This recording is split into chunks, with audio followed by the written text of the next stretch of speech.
دین الہی کو جب نافذ کر دیا گیا پورے ہندوستان بھر میں، اس وقت مجدد الفسانی احمد فاروقی نے آواز اٹھائی۔ آواز اٹھانے کا صلہ دنیا کیا دیتی ہے اچھی طرح سے ہمیں معلوم ہے۔ کچھ لوگ ڈر کر کے کہتے ہیں ہمیں مار دیا جائے گا۔ میرے عزیزوں، مسلمان ہوئے کیوں؟ مسلمان ہوئے کیوں؟ ہاں، اس کو شاعر نے کہا ہے، یہ شہادت گہ الفت میں ہے قدم رکھنا، لوگ آسان سمجھتے ہیں مسلمان ہونا۔ اسلام لائے ہو تو آزمائشوں کے لیے تیار رہو۔ حضور کی غلامی اتنے سستے میں تو نہیں ملے گی۔ صرف حلوے پراٹھے کھا کر جنت میں جانے کی کوشش مت کرو۔ ہاں، ان صحابہ کو بھی منہ دکھانا ہے جن کے پتھروں پر، جن کے سینوں پر پتھر رکھے گئے، ہاں، جن کو مکہ کی گلیوں میں کھینچا گیا، قیامت کے دن ان کے سامنے بھی کھڑا ہونا ہے۔ اسلام کے متعلق تو سزائیں دی جائیں گی، اگر حق پر کھڑے ہو تو آزمائے جاؤ گے۔ قرآن کہتا ہے حسبتم ان تدخلوا الجنہ ولما یأتکم مثل الذین خلوا من قبلکم مستهم البأساء والضراء وزلزلوا۔ اے لوگوں، کیا تم یہ گمان کر کے بیٹھے ہو کہ سیدھے جنت میں چلے جاؤ گے؟ اب تمہیں آزمایا نہیں جائے گا جیسے پہلے والوں کو آزمایا گیا تھا۔ ان کو سختیاں جھنجھوڑ کر رکھ دی، یہاں تک کہ لوگ کہنے لگے تھے متی نصر اللہ، اللہ کی مدد کب آئے گی؟ اللہ فرماتا الا ان نصر اللہ قریب، آگاہ ہو جاؤ، اللہ کی مدد بہت قریب ہے۔ انہیں آزمایا گیا، ہلا دیا گیا، تب اللہ کی مدد آئی۔ مجدد الفسانی کو اکبر نے گرفتار کیا، گرفتار کر کے گوالیار کی جیل میں بند کر دیا۔ ایک عالم ربانی تھے، مولانا لوگ علماء گرفتار ہونے سے خوف زدہ نہ ہونا۔ ہاں، حضرت سید مظفر حسین کچھوچوی رحمۃ اللہ علیہ، ان کو جب جیل میں قید کیا گیا، مجاہدین میں سے ایک نام ہے، بہت بڑے مجاہد تھے، کچھوچا کے سادات میں سے۔ ان کو جب قید کیا گیا تھا تو انہوں نے پکار کر ایک شعر کہا تھا، مظفر کو مقید نہ سمجھ اے سیاد، مظفر کو مقید نہ سمجھ اے سیاد، میری یہ اسیری بھی سنت آبائی ہے۔ مجھے جو قید کر رہا ہے یہ میرے آبا و اجداد کی سنت پر عمل ہو رہا ہے۔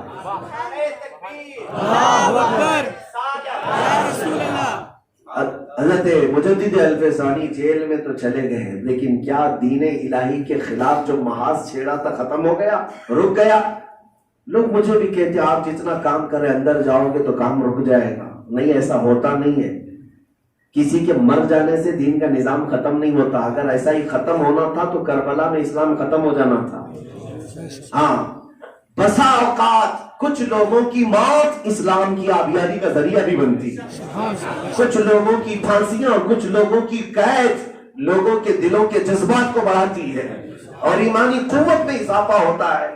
اور میں سمجھتا ہوں کہ ہم جیسوں کا اگر قربان ہونا اللہ نے لکھا ہے تو یقیناً اس سے اسلام کا فائدہ ہوگا تو رب تعالیٰ ضرور فرمائے گا، مسلمانوں کا فائدہ ہوگا تو ہم خوشی سے ان تمام سزاؤں کو تسلیم کریں گے، اس لیے کہ ہمارا وجدان یہ کہتا ہے، ہم نے برسوں سے سنا ہے مر جانا کٹ جانا اس سے اسلام کو نقصان نہیں، بلکہ حقیقت تو یہ ہے قتل حسین اصل میں مرگ یزید ہے اور اسلام زندہ ہوتا ہے ہر کربلا کے بعد۔ مجدد الفسانی صاحب کو گرفتار کر کے جیل میں بند کر دیا گیا تو بادشاہ کے خلاف بولنے والا تو کوئی تھا ہی نہیں میدان میں، لیکن ہوا کیا، بادشاہ تو مری گیا تھوڑے دنوں کے بعد اور مجدد صاحب قید رہ کے 7-8 سال جیل کے اندر ہی رہے، کوئی جاننے والا بھی نہیں، پوچھنے والا بھی نہیں۔ لیکن جب بادشاہ کا بیٹا جہانگیر تخت نشین ہوا، اسے خبر دی گئی گوالیار کی جیل میں کچھ عجوبہ ہوا ہے، کچھ عجوبہ ہوا ہے۔ اس نے معلومات حاصل کی کہ کیا ہوا، کیا کہا آج سے 6-7 سال پہلے 8 سال پہلے کسی عالم کو تمہارے باپ نے گرفتار کر کے قید کیا تھا اس کے دین کے خلاف محاذ چھیڑنے کی وجہ سے۔ تو پوچھا اب ہوا کیا؟ کہا وہاں جیل میں 700-800 قیدی تھے، ان سب کو اس نے عالم بنا دیا۔ سبحان اللہ، سبحان اللہ۔ تفسیر قرآن چل رہا ہے، حدیث کا درس چل رہا ہے، عشق مصطفیٰ کی بولیاں چل رہی ہیں۔ غلام مصطفیٰ جہاں بھی ہوتا ہے ہر علاقے کو مدینہ بنا کر رہتا ہے۔ سبحان اللہ، سبحان اللہ۔ میرے مصطفیٰ کا غلام جس جگہ جائے گا وہ مدینے کی خوشبوئیں بتا کر جائے گا، وہ جہاں پر بھی جائے۔ اس کے بعد جہانگیر نے حضرت مجدد الفسانی رحمۃ اللہ علیہ کو آزاد کرایا اور اس کے بعد انہوں نے اپنا مطالبہ رکھا کہ اگر تم ہمیں پسند کرتے ہو یا عزت دیتے ہو تو سب سے پہلے اپنے باپ کے لائے ہوئے اس نئے دین کو ختم کرو اور اعلان کرو کہ اس روئے زمین پر کوئی دین چلے گا تو میرے مصطفیٰ کریم کا۔ بے شک سبحان اللہ۔ یہ مجدد صاحب کا بہت عظیم کارنامہ ہے، بہت بڑا کارنامہ ہے۔ میں یہ کہہ رہا ہوں، اب سنو کس لیے میں نے اس واقعے کو چھیڑا، کس وجہ سے آپ کے سامنے اس کو موضوع بحث بنایا۔ بات یہ ہے کہ جس کے سینے میں چھوٹی سی چنگاری بھی ہو عشق مصطفیٰ کی، چھوٹی سی چنگاری بھی ہو، وہ بڑے بڑے تختوں کو زیر و زبر کرتا ہے، بڑی بڑی طاقتوں کو دھول چٹا دیتا ہے۔ تو لہذا یہ مت سمجھنا کہ طاقت و قوت صرف تخت و تاج کو ہی کہتے ہیں، صرف کرسیوں کو اور پارلیمنٹ کو ہی طاقت کہتے ہیں، ایسا نہیں ہے۔ ہم نے دیکھا ہے جس کے سینے میں حضور کی محبت بھری ہوتی ہے، مولا اس کا رعب پوری دنیا میں ڈال کر رکھتا ہے، سبحان اللہ سبحان اللہ، پوری دنیا میں ڈال کر رکھتا ہے۔ ابھی ماضی قریب میں ہم نے دیکھا یورپ کی سرزمین، یورپ جیسی کنٹریاں جو اپنے آپ کو پوش کہتی ہیں، یورپ کے ملکوں میں سے ایک ملک ہالینڈ ہے، وہاں کی پارلیمنٹ میں ڈسکشن چل رہا ہے، منسٹر لیول کے لوگ ڈسکس کر رہے ہیں، پوش کنٹری تم بہت آگے جا چکے ہو، لیکن کس بارے میں بات کر رہے ہیں؟ دور بیٹھا ہوا ایک عالم دین جو معذور ہے، ویل چیئر پر بیٹھا ہوا لبیک کے نعرے لگا رہا ہے۔ بات سمجھ رہے ہوں گے آپ؟ اور گونج کہاں پہنچ رہی ہے؟ یورپ کی سرزمین پر، اور وہ بھی پارلیمنٹ میں بیٹھے ہوئے لوگ ڈسکس کر رہے نہیں، یہ that person is very dangerous، اور اس کے سارے پیج بلاک کر دو، اس کی ساری تقریریں ختم کر دو، بین کر دو۔ ایک ویل چیئر پر بیٹھا ہوا معذور عالم دین جو پیروں پر کھڑا نہیں ہو سکتا لیکن اچھی اچھوں کی ناک کو زمین پر لگا کر رکھا، سبحان اللہ، آف تاری ہے تمہارے سینوں میں، کس وجہ سے؟ ارے میاں اس کے بعد ہمیں سمجھ میں آیا کہ طاقت و قوت صرف تخت کو نہیں کہتے، حضور کا عشق جس کے سینے میں وہ حقیقی طاقتور ہے۔ بے شک سبحان اللہ۔ آج وہ چیز تمہارے پاس ہے، احساس کرو، احساس کرو، ٹٹولو، تمہارے سینے میں وہ چیز موجود ہے۔ ابھی اگر میں حضور کا نام پاک پڑھوں، محمد رسول اللہ صلی اللہ علیہ وسلم، مجھے بتاؤ میرے عزیزو، تمہارے انگوٹھے اچانک لبوں کے پاس گئے کیوں؟ میں نے تو اعلان نہیں کیا، آپ خود اپنے انگوٹھوں کو لبوں تک لے گئے، آنکھوں سے لگا لیا۔ کس نے کہا؟ کون آرڈر دے رہا ہے یہاں پر؟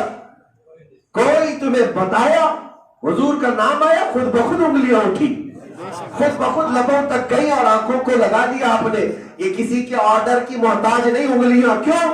یہ علامت ہے اس بات کی کہ شمع عشق مصطفیٰ دل میں روشن ہے۔ سبحان اللہ سبحان یہ اللہ۔ چنگاریاں ابھی بجھی نہیں ہیں، اگر پوری بجھ گئی ہوتی تو ان کے نام پر کوئی ہلچل ہوتی ہی نہیں، بے شک، ان کے نام پر ہلچل ہوتی نہیں۔ اور ایک بات میں آپ کو بتا دوں، آج جو کچھ حالات ہو رہے ہیں اس پر بھی میں ایک اینالائزس جو کرتے ہیں ان کے اعتبار سے بھی ایک رپورٹ آپ کے سامنے پیش کرتا ہوں۔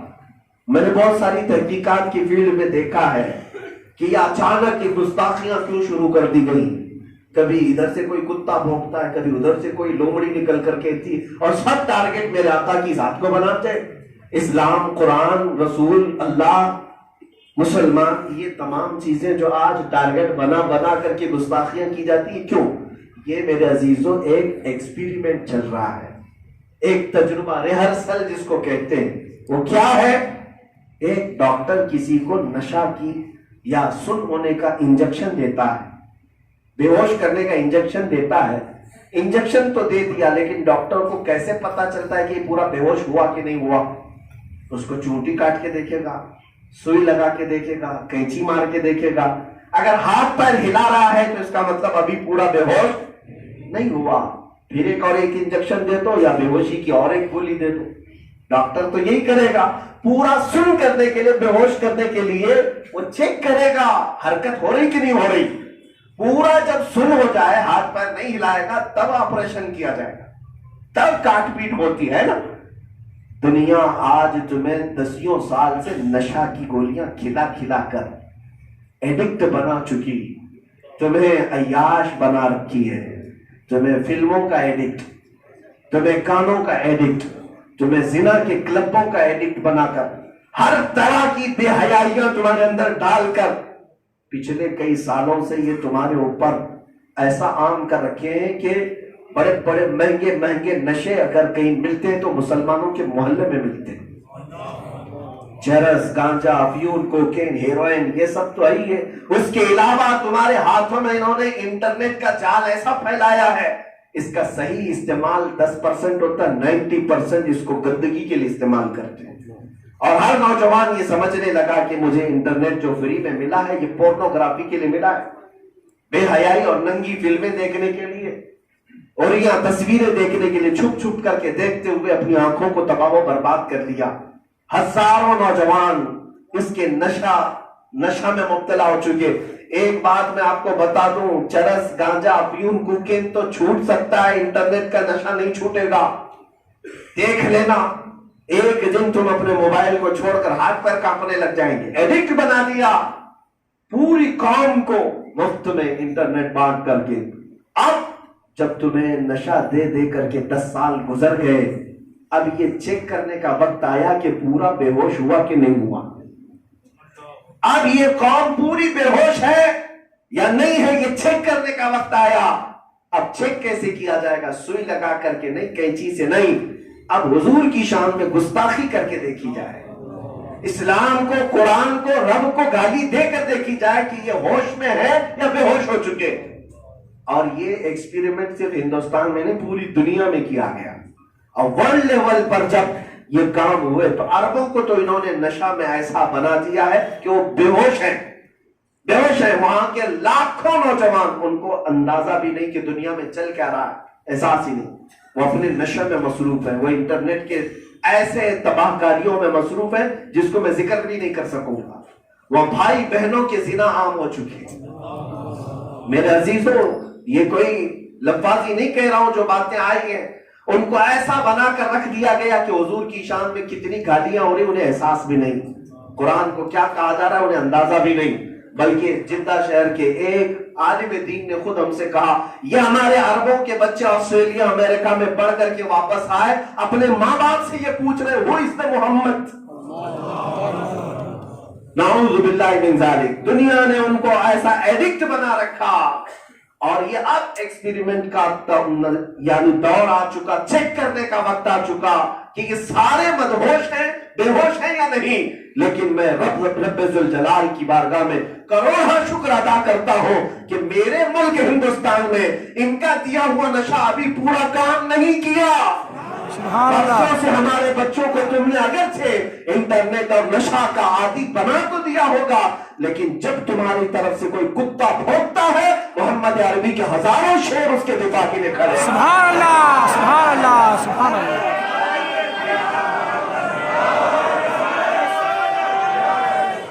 یا رسول اللہ. میرے عزیزوں، زندہ باد. یہ جو آپ کے اندر بیداری ہے، میرے آقا کا نام آتے ہی میں نے ہندوستان کے کئی کونوں کا دورہ کیا.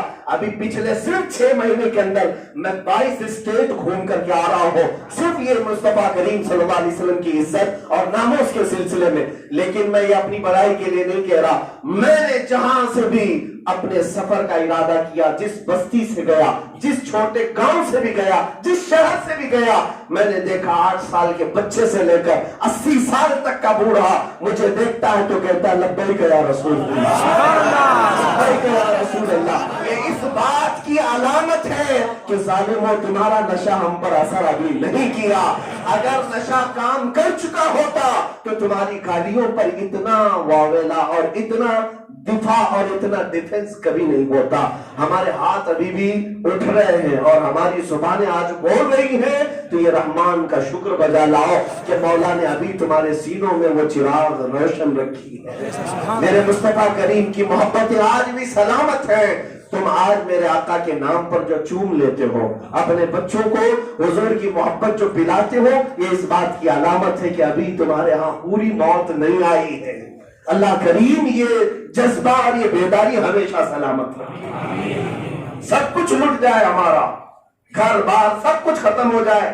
ایک بات آپ کو میں بتاؤں، میں نے سنا ہے کہ فلائٹ کے اندر جب پلین جو ہے کریش ہو جائے یا کہیں حادثے کا شکار ہو جائے، جل جاتی ہے بہت خطرناک طریقے سے، کریش ہونے کے جو حادثات ہیں، لیکن اس کے اندر ایک بلیک باکس ہوتا ہے, ایک ایسا کیمرہ جس کے اندر ریکارڈ ہوتا ہے اور وہ جلتا نہیں, وہ مل جاتا ہے, وہ مل جاتا ہے. اکثر ہم نے یہ سنا ہے, ہو سکتا ہے وہ بھی کبھی تباہ ہوتا ہوگا, لیکن اس کے ذریعے سے حادثے کے سارے معاملات معلوم کر لیے جاتے ہیں. بلکہ انسان کے اندر بھی ایک ریڑھ کی ہڈی میں ایک چیز رکھی گئی ہے جس کو ختم نہیں کیا جاتا. یعنی تم قبر میں مٹی میں مل بھی گئے لیکن وہ چیز ہمیشہ باقی رہے گی ہماری. میں یہ سمجھتا ہوں کہ ساری چیزیں جل جانے کے بعد, ختم ہونے کے بعد جو چیز ہمیں دوبارہ زندہ کرتی ہے وہ حضور کا عشق ہے. سبحان اللہ, سبحان اللہ. اگر سب تمہارا ٹوٹ گیا, سب نکل گیا, اگر دل میں ان کے لیے دھڑکنیں موجود ہیں تو ڈرو مت, پھر آباد ہوں گے, پھر آباد ہوں گے. یہ وہ طاقت ہے کہ سب کچھ ختم ہونے کے بعد دوبارہ تمہیں قدموں پر کھڑا کر سکتی ہے. یہ وہ طاقت ہے.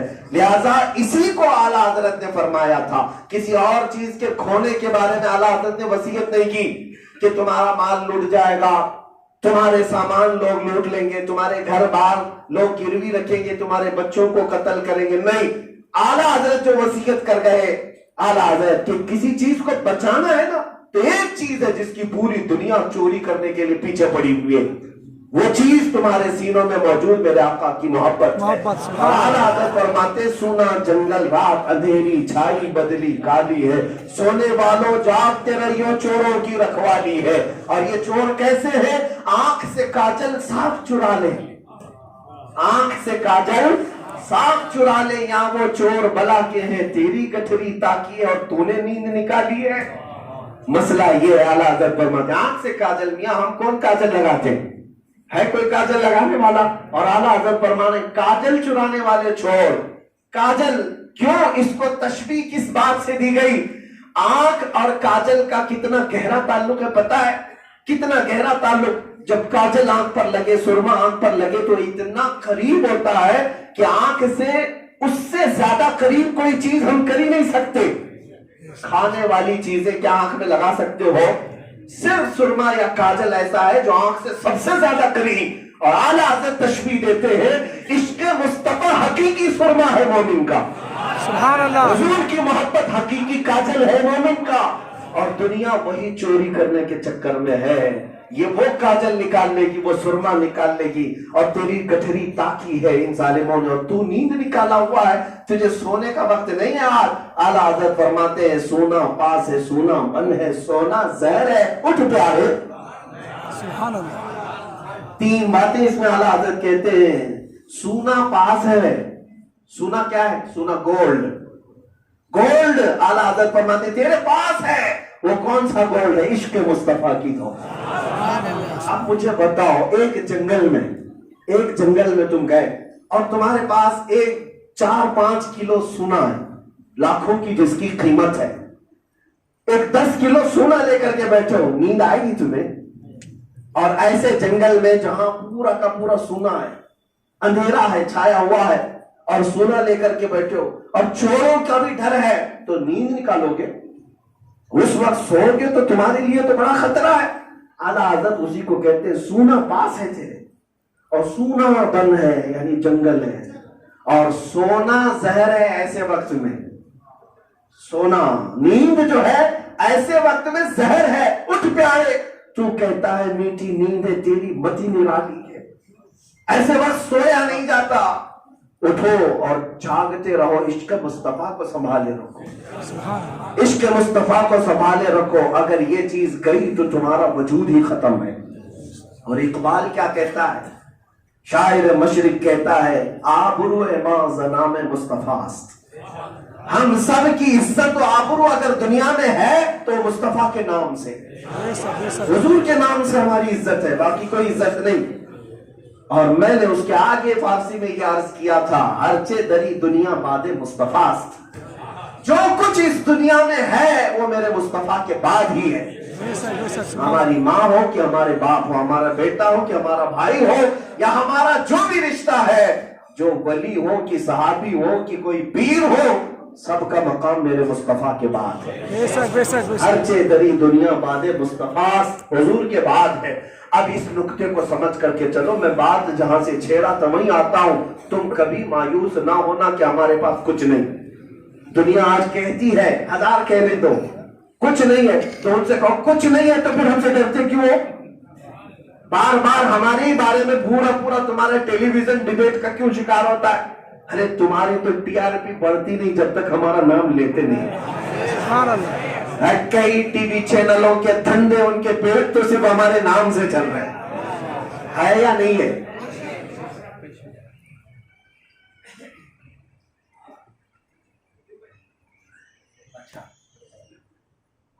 محفل مصطفیٰ میں اور مومنین کو جگہ دی جائے. اللہ قرآن میں فرماتا ہے تفسحوا فی المجالس فافسحوا یفسح اللہ لکم. اللہ فرماتا ہے مجلسوں میں کشادہ ہو کر آنے والے بھائیوں کو جگہ دے دو, اللہ تمہیں جگہ دے گا. سبحان اللہ. قرآن کی آیت ہے. او سر بھائی جان.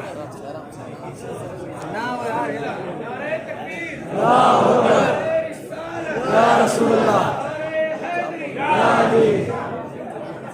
ایک بار اب توجہ, اور انشاءاللہ باقی جو کھڑے ہیں وہ کھڑے رہیں گے انشاءاللہ.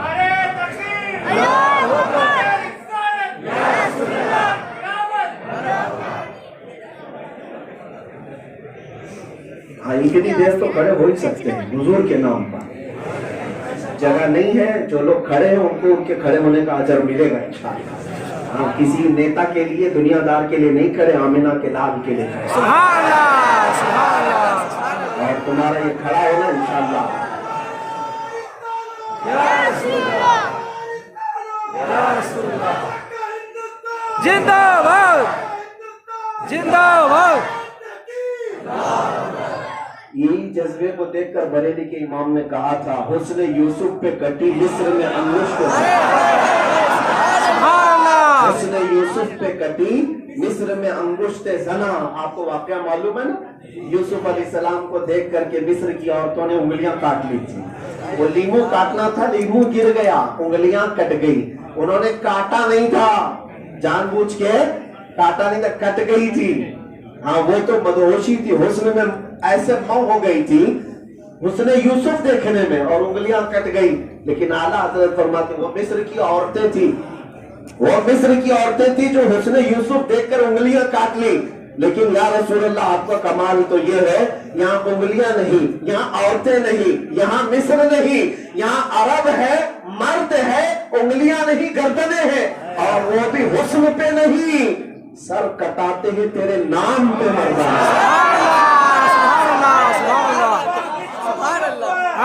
حضرت اعلیٰ حضرت الحمدللہ اعلیٰ حضرت اعلیٰ حضرت. ہم نے زندہ باد زندہ باد. میرے عزیزوں سر کٹاتے ہیں تیرے نام پہ مردان عرب. 14 صدیاں گزر گئی, لیکن آج ہماری ہر بستی میں وہ بچہ ضرور موجود ہے جو صرف میرے آقا کے نام پر اپنی گردن لے کر حاضر ہے. ایسا سبحان اللہ. پونا میں ہے یا نہیں ہے؟ الحمدللہ. میں نے ہاتھ اٹھانے کے لیے کہا نہیں. لبیک یا رسول اللہ. لبیک یا رسول اللہ. لبیک یا رسول اللہ. لبیک لبیک لبیک